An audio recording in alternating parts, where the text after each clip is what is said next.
Hello বন্ধুরা, চলে এসেছি আবার নতুন ভিডিও নিয়ে। আমি তো এবার ফার্স্ট টাইম বুলবুলিতে এসেছিলাম, সেটা তোমাদেরকে আগের ভিডিওতেই বলেছি। তো আমি কিন্তু ফার্স্ট টাইম ঠাকুর ডোবানো দেখছি।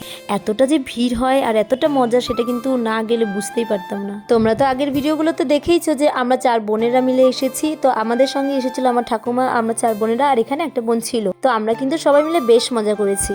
তোমরা কারা কারা বুলবুলিতে ঠাকুর ডোবানো দেখেছো অবশ্যই কিন্তু কমেন্টে জানিও। এখানে দেখো বোন কান্না করছে ওর মায়ের জন্য, ওর মাকে খুঁজে পাচ্ছিল না, সেই জন্য কান্না করছে। ঠাকুর ডোবানো দেখতে কিন্তু কাকু কাকিমা ভাই সবাই কিন্তু এসেছিল।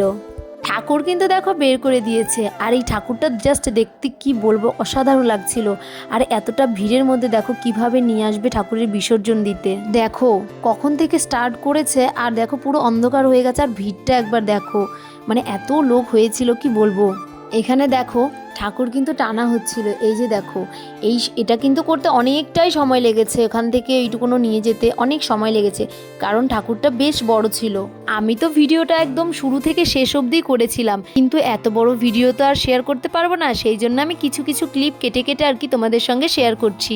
এই যে দেখো নিয়ে যাওয়া হচ্ছিল এই ভিড়ের মধ্যে দিয়ে, দাঁড়ানোর মতো জায়গা এরকম ছিল না, কি বলবো তোমাদেরকে। আমি আর আমার বোন মিলে এখানে দেখো ভেতরের দিকে চলে গেলাম, গিয়ে একটু ঠাকুরকে দেখো সামনে থেকে প্রণামও করে নিলাম।